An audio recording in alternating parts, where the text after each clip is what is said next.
I used to be the biggest fool for Victoria, the school's untouchable campus queen. She had my secondary credit card in her pocket, carried designer bags I bought with my own money, and strutted through the halls dressed head to toe in couture I placed at her feet. She became the envy of every girl, the dream of every boy, a spoiled little princess ripped straight out of fairy tale. When we graduated, I thought I was giving her the world. I arranged a job for her at my father's company, hoping she'd finally see how much I'd done for her. But instead of loyalty, she gave me betrayal. She stole confidential bid documents, sold them to our rivals, and pocketed the cash. The day our company collapsed, Victoria didn't cry for me. She went live. She turned on the camera, let tears stream down her face, and accused my father of sexually harassing her for years. The internet hailed her as a fearless heroine, a pure, untainted girl brave enough to expose her monster boss. My father couldn't take it. The shame, the false accusations, it was too much.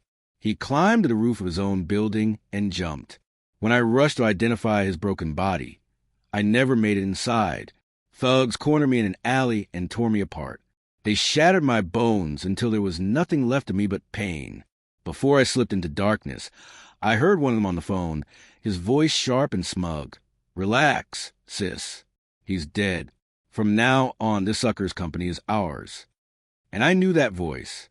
It was Victoria's younger brother. That's how my story ended. Betrayed by the girl I worshipped. Destroyed by the family I once saved. But fate wasn't finished with me. Somehow, I woke up again. On the morning of Victoria's birthday, she stood in the middle of the classroom, sunlight glowing against her pastel pink Chanel-inspired set, smiling as if the world belonged to her.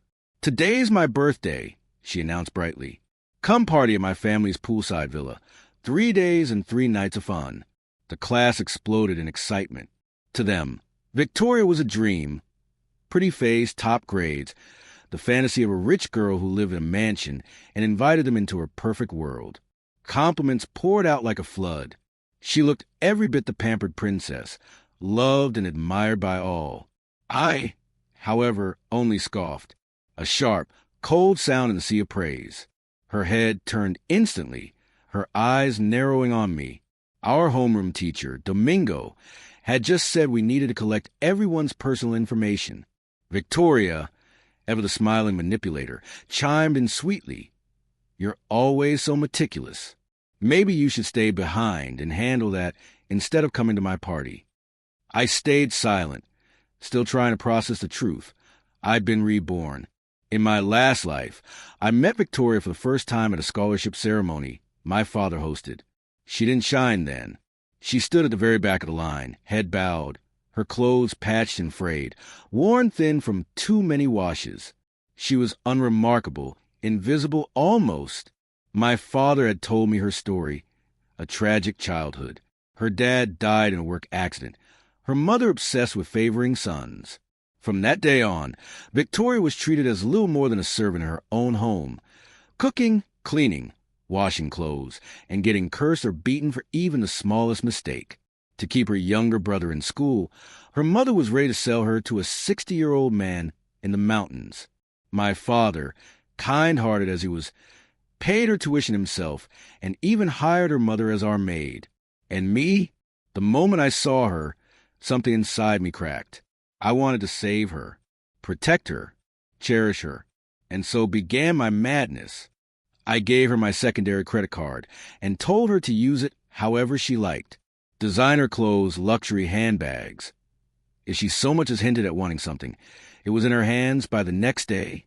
There were plenty of guys chasing her, but I was the most extreme. I became the laughingstock of the school, the simp who ruined himself for love. They mocked me, bullied me, treated me like garbage. But I didn't care.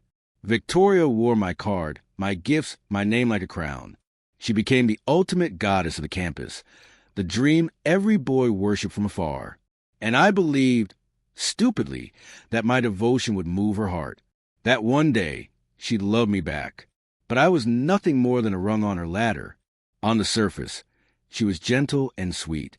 In truth, her broken childhood had twisted her. She was paranoid, resentful, delusional. She enjoyed every bit of my simping while secretly hating me for living the life of wealth she could never reach on her own. In the end, she used it to ruin everything. She took the documents, broke my father's company, destroyed his name, and stood on his grave as the world praised her courage. And me?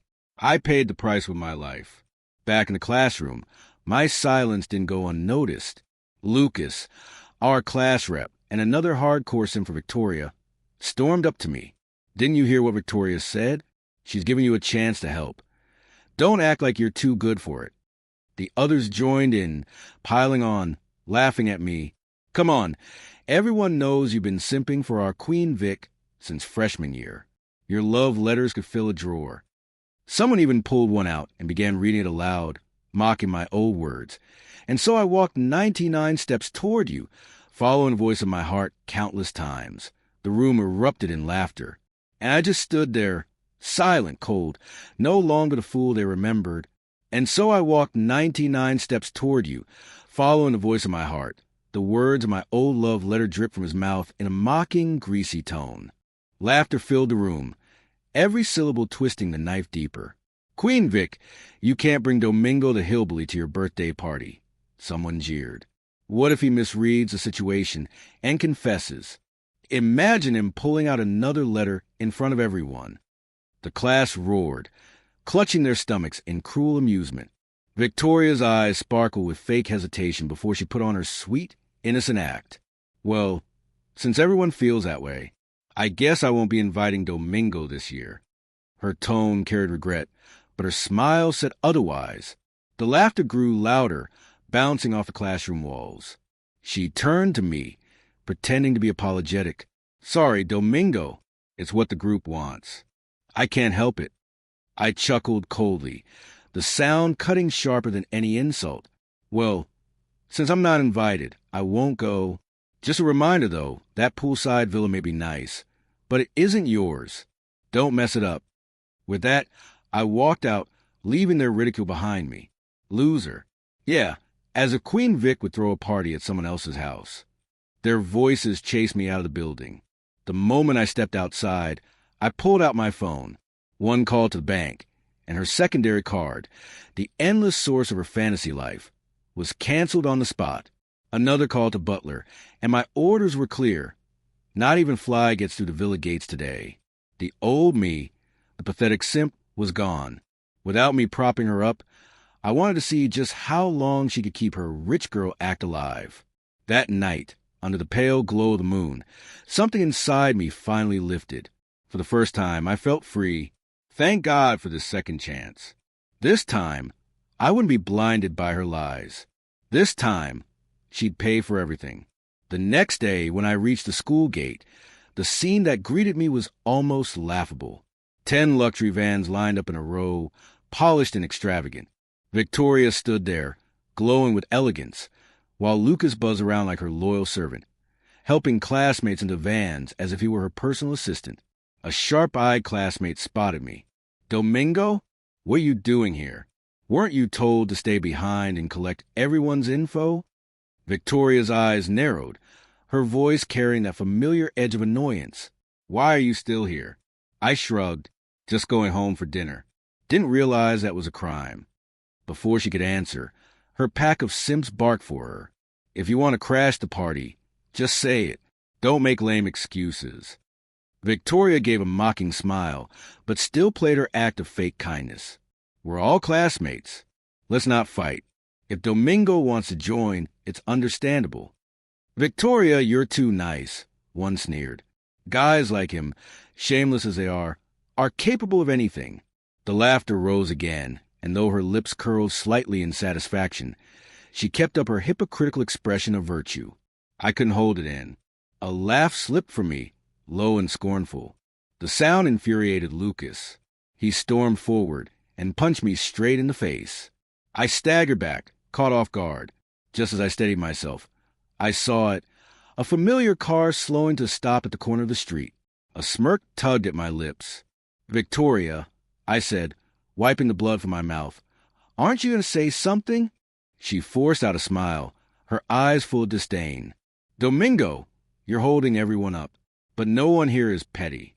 Just apologize and we'll let it go. Dozens of eyes burned into me, waiting for me to beg for forgiveness. I only shook my head, amused. Then I pushed through the crowd and walked straight toward the car. Knocking on the driver's window, I spoke coldly, my voice cutting through the air. No one's leaving today. Get out. The driver looked at me like I'd lost my mind. Who the hell are you? That's when Victoria stormed over, her mask slipping for a moment, frustration twisting her features. Domingo! Don't push your luck. If you want a ride, I'd usually let you take the car. But today, we actually need it. She gestured proudly to the vans. These were a birthday gift from my dad when I turned 18. But I only smiled. When the tiger sleeps, monkeys think they own the mountain. If they couldn't recognize the true owner, then maybe it was time to show them.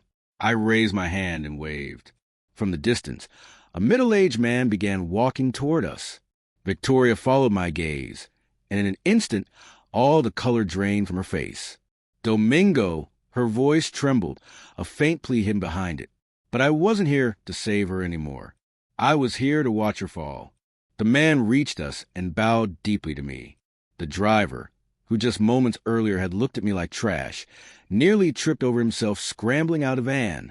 Victoria completely lost control. She rushed toward me, her voice shrill, desperate. Domingo, what are you doing? Why did you call Pablo here? Are you trying to humiliate me in front of everyone? Fine. If you want to come to my party that badly, I'll let you in.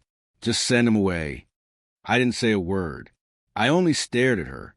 The pitiful act, the trembling voice, none of it worked on me anymore. When I said nothing, Victoria's act began to crack. Her lips trembled, her voice barely a whisper as she turned to Pablo. Please, just this once, can we borrow the vans? I swear it won't happen again. But Pablo didn't even look at her. His voice was steady, cold, absolute. He ordered the drivers to empty the vans, one by one. Her classmates were forced back onto the pavement, left standing in shock.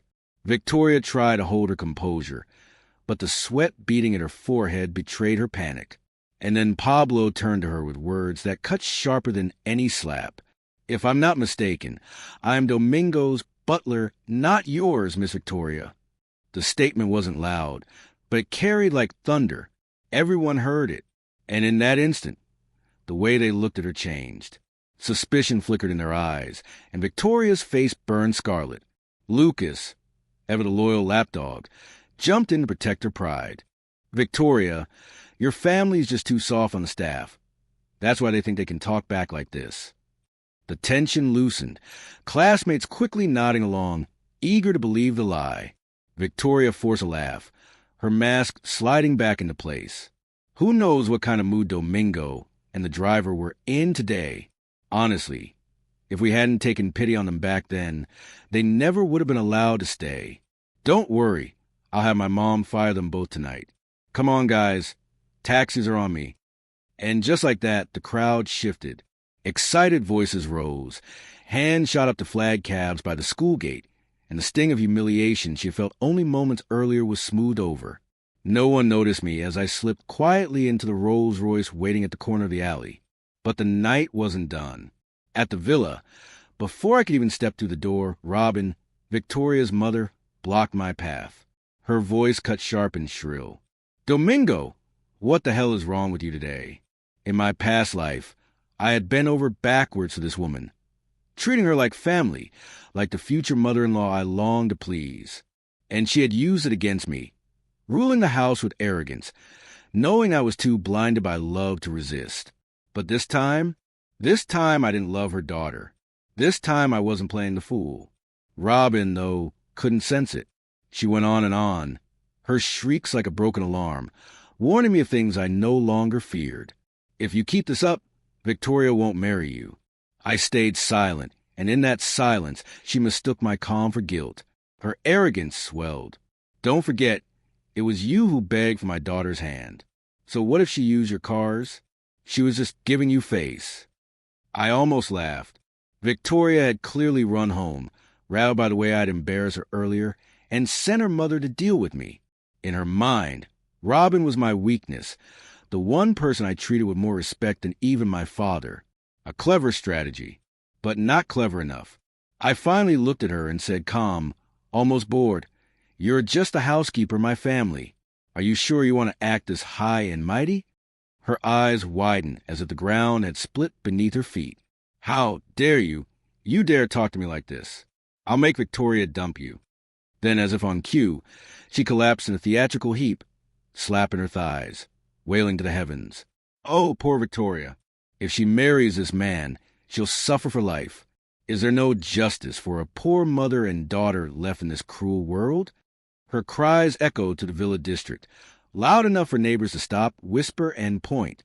Pablo's fists clenched in fury, ready to act, but I lifted a hand. "Don't. This is my stage." So I sat there calm, watching her tantrum as if it were a street performance. Robin screamed until her voice cracked, only to realize her theatrics weren't moving me at all. My silence was the cruelest weapon. When she lunged at me, shrieking for an apology and demanding 1,000,000 yuan, the police arrived, right on cue, and behind them, my father, still catching his breath. I called him the moment Robin started her act. She thought the worst that could happen was getting fired, but my plans for her and her daughter went far deeper than that. Later that night, Victoria's mask slipped completely. A message popped up on my phone. "Domingo, go to the bank right now. Find out why my card isn't working. Fix it in 3 minutes, or else." I didn't even reply. I muted the screen, tossed the phone aside. She wasn't worth the effort. Because this was just the opening move. The real game hadn't even started. An hour later, my father returned with a grin, handing me the live feed from the villa's cameras. On screen, a crowd had gathered outside the gates, bags and suitcases piled around them. And at the front of that restless mob stood Victoria, hair messy, composure shattered, phone clutched tight in her hand as she tried and failed to negotiate with the guards. The fall of a queen had only just begun. She looked ridiculous, flailing in front of the gates like a clown who'd lost her stage. My phone sat muted in my pocket, the screen lighting up again and again, dozens of missed calls, unread messages. Victoria was relentless, still trying, still clinging. I smirked. So desperate for me to show up? Fine, I'll come. But if she thought I was arriving as her savior, she was about to learn how wrong she was. The moment I stepped into view, the security guard snapped to attention and bowed. "Young master, are these people your guests?" Every head turned. All those wide eyes staring, waiting. I gave a cold snort. "No, throw them all out." Then I walked straight through the gates, past their stunned faces, into the villa that had never been hers to claim. The next morning, I walked into class like I owned the place. Energy high, steps steady. But the second I stepped through the door, a wall of hostility hit me.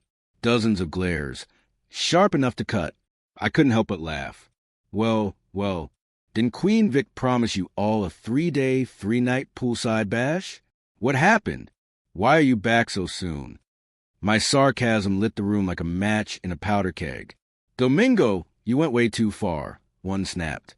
"Even if Victoria messed up the address, that villa's still your house. You didn't have to treat us like that. Petty much? No class at all." Another chimed in, face sour from exhaustion. "And what was that with her card?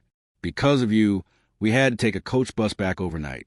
You better pay us back for those cab fares." No wonder they looked so drained. With Victoria's card frozen, the spoiled rich girl act had collapsed overnight. Turns out without my money, she couldn't even cover taxis. So they'd gone halfsies on bus tickets instead. The cracks in her perfect facade were spreading fast. And yet, they were still defending her, still clinging to her lies. Before I could respond, another pointed straight at me. "Victoria didn't invite you and you're mad? Fine. But you crossed the line. You owe all of us an apology." Lucas, their so-called class rep, stepped forward, looking like he hadn't slept. His voice dripped with fake authority. "Victoria is patient and tolerant, but we can't let you keep acting out. Return her card. Apologize to everyone. If not, I'll report you to the school." The words electrified the crowd. a dozen voices shouting over one another, painting me as the villain. Lucas cracked his knuckles, ready for another swing. But then Victoria finally stood. Ahem, her tone soft, angelic. Domingo is still our classmate. Violence won't solve anything. And besides, my father has always been kind-hearted. He'd never fire someone and leave them homeless. She rose slowly, like a benevolent goddess stepping down to calm the mortals. Lucas froze, his fist hanging in midair. At her word, he backed down, but his glare was venomous. "Victoria, you're too kind," he muttered. "Guys like him don't deserve mercy. Domingo needs to be dealt with. Special cases require special measures." The others nodded quickly, muttering their agreement. Victoria pressed a hand to her chest, face painted with pain restraint, as if torn between kindness and duty. Then Lucas's eyes lit up with an idea. "Actually, this is perfect. Your father's coming this afternoon for the new building's donation ceremony. We'll expose Domingo in front of him." He turned to me, smug and satisfied, like he'd already won. But the moment those words left his lips, Victoria's mask cracked. She panicked, shaking her head.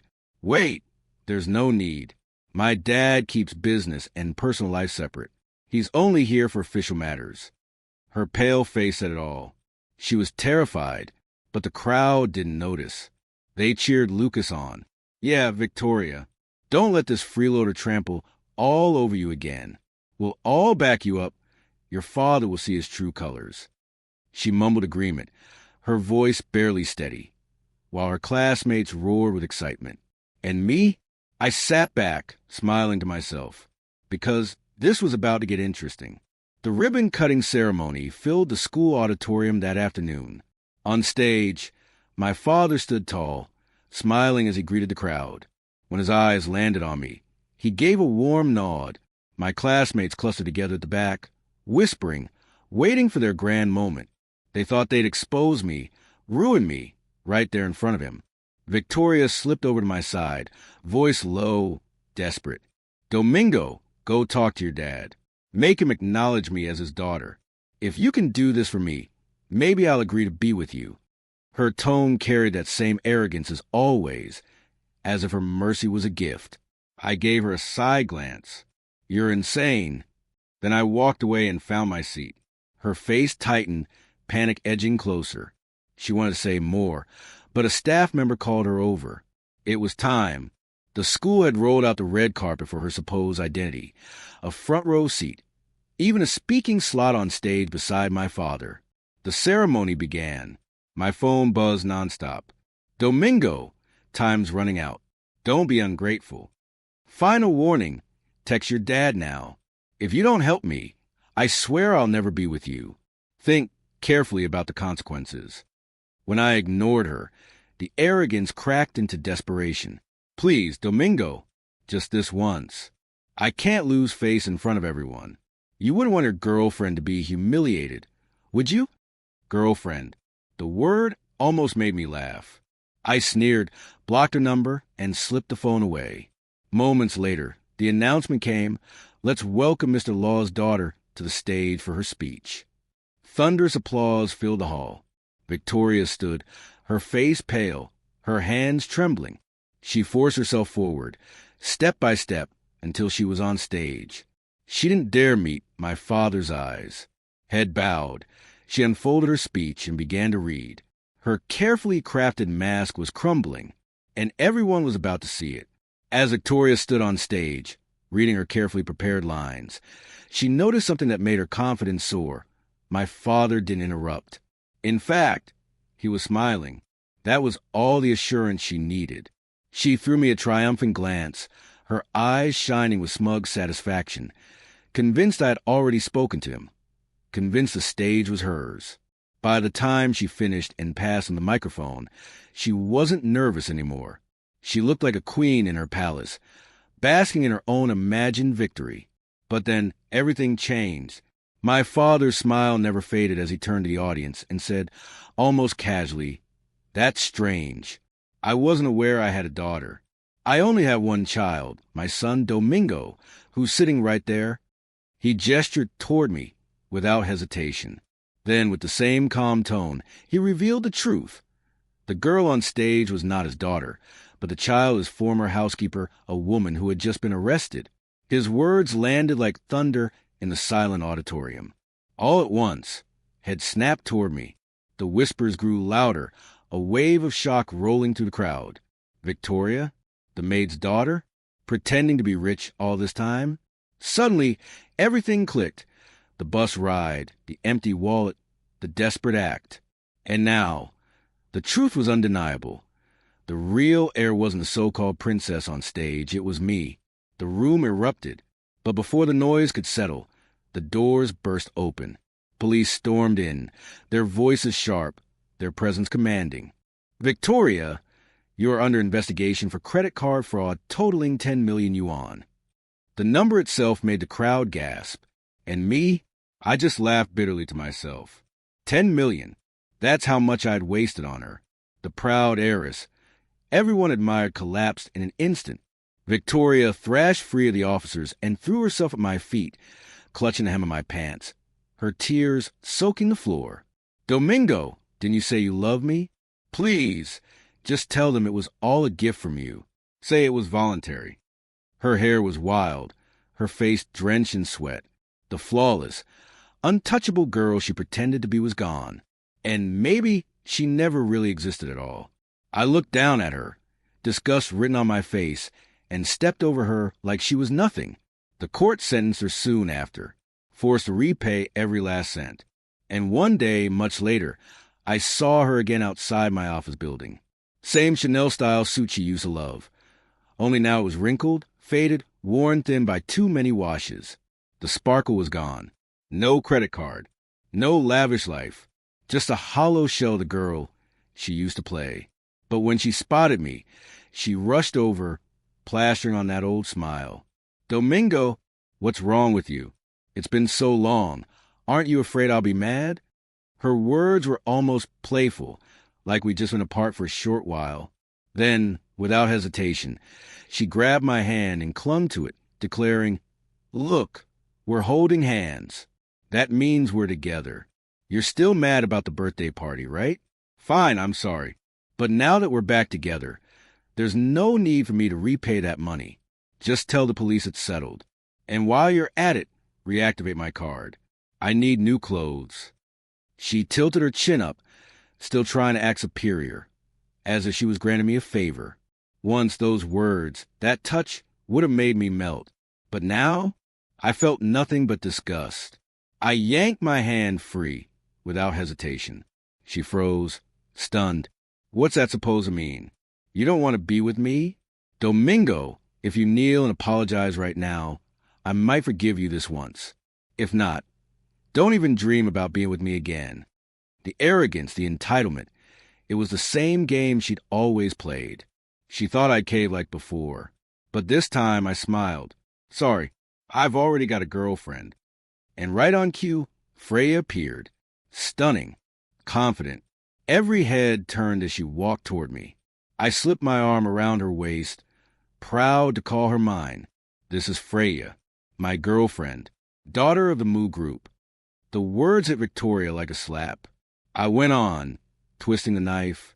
She's prettier than you, smarter, kinder, better educated. And, most importantly, she has far more money. You never even stood a chance. Victoria's hands trembled as if her whole world was shattering before her eyes. She tried to deny it, her voice shaking. No, this isn't real. She's just an actress you hired, right? You're just trying to make me jealous. That's what this is. Domingo, you're supposed to love me. Her desperation spiraled into hysteria as she tried to hit me. But before she could even raise her hand, the security guard stepped in, dragging her out of the building like the broken mask she was. And yet, she wasn't finished. Because soon after, Victoria reappeared, not in person, but online. She went live, painting her face with broken doll makeup, letting tears streak down her cheeks, performing tragedy for millions. On stream, she played the victim, a poor, abandoned girl, cast aside for a richer woman. I know I'm not as wealthy as the Mu family's daughter, she sobbed, but I loved him, Doesn't love mean anything anymore? Her performance was flawless. Within an hour, 5 million people were watching. The comments poured in like wildfire. Sympathy, outrage, venom. How could anyone dump a girl this beautiful? Trash men deserve to die. The internet crowned her a martyr of love, and me? A villain. Even my engagement with Freya wasn't safe. Suddenly, the storm Victoria created threatened to swallow everything. Everyone was waiting for me to crumble under the weight of her lies. But instead of breaking down, I went straight to the legal team and had them draft a cease and desist. Victoria had 1 year to return the $10 million. Half a year passed. Not a single coin came back. She messed with the wrong man. She thought she could push me over, but all she hit was steel. The day she called, her voice was sharp, dripping with arrogance. You think some letter can scare me? Enjoy the mob tearing you apart online. You brought this on yourself. But if you cancel the debt and give me another card, maybe I'll forgive you. One last chance. I hung up without a word. There was nothing left to say. I knew Victoria could never pay that money back. Years of being spoiled had hollowed out her ability to stand on her own. She'd been fed on shortcuts, handouts, and lies. And at home, her mother and younger brother only knew one thing: how to take. I expected her to try something dirty. What I didn't expect was how predictable she would be. One night, her face showed up on the company surveillance feed. Same trick she'd used in my past life. Only this time she was an executive with access. She came disguised as a janitor. She thought she was clever, but I had already outplayed her. I'd upgraded the cameras, high definition, no blind spots. And the document she was after? Swapped out for fakes days ago. I let her steal, let her think she'd won. And then, right on cue, the police walked in and snapped the cuffs around her wrists. The company remained untouchable. But Victoria? She began to unravel. The next time I saw her, I almost didn't recognize the girl I once thought was flawless. Months had turned her into a stranger. Heavy makeup painted over exhaustion. A skin-tight dress clung to her like desperation. Gaudy gold jewelry hung around her neck. She looked less like a goddess and more like a caricature wealth. She slammed a bank card onto my desk. Her red nails clicked against the wood. It's just $10 million, right? Here, take it. Consider it a gift from me. I'm doing just fine without you. Even if you begged on your knees, I wouldn't look your way again. And with her chin lifted high, she stormed out. Later, my investigator told me where that card had come from. Victoria had cozied up to Mr. Chan of TF Group, moved into his penthouse, paraded around on his arm like she belonged there. But I knew Chan. Everyone did. He wasn't just old, pushing 60, greasy, pot-bellied, lecherous.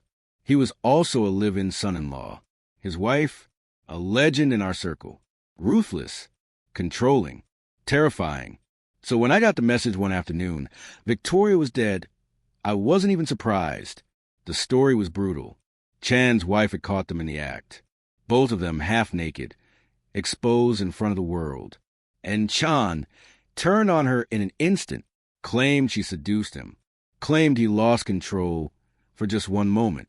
He washed his hands clean, dumping every ounce of blame on her. Victoria took the punishment alone, beaten so badly her bones shattered, her body unrecognizable. The wife gave strict orders. No doctors, no hospitals. Let her suffer. Let her rot. Even her own mother, smiling, signed the papers to give up her right to treatment. The payout was enough. Within 2 days, Victoria was gone. No funeral. No grave. Just erased. When I heard the news, I sat in silence. For a long while, I felt conflicted. After all, we had lived 2 lives bound together. She had been a chapter in my story. A long, messy, unforgettable chapter. But fake is fake. And in the end, whether she lived or died, my heart was unmoved.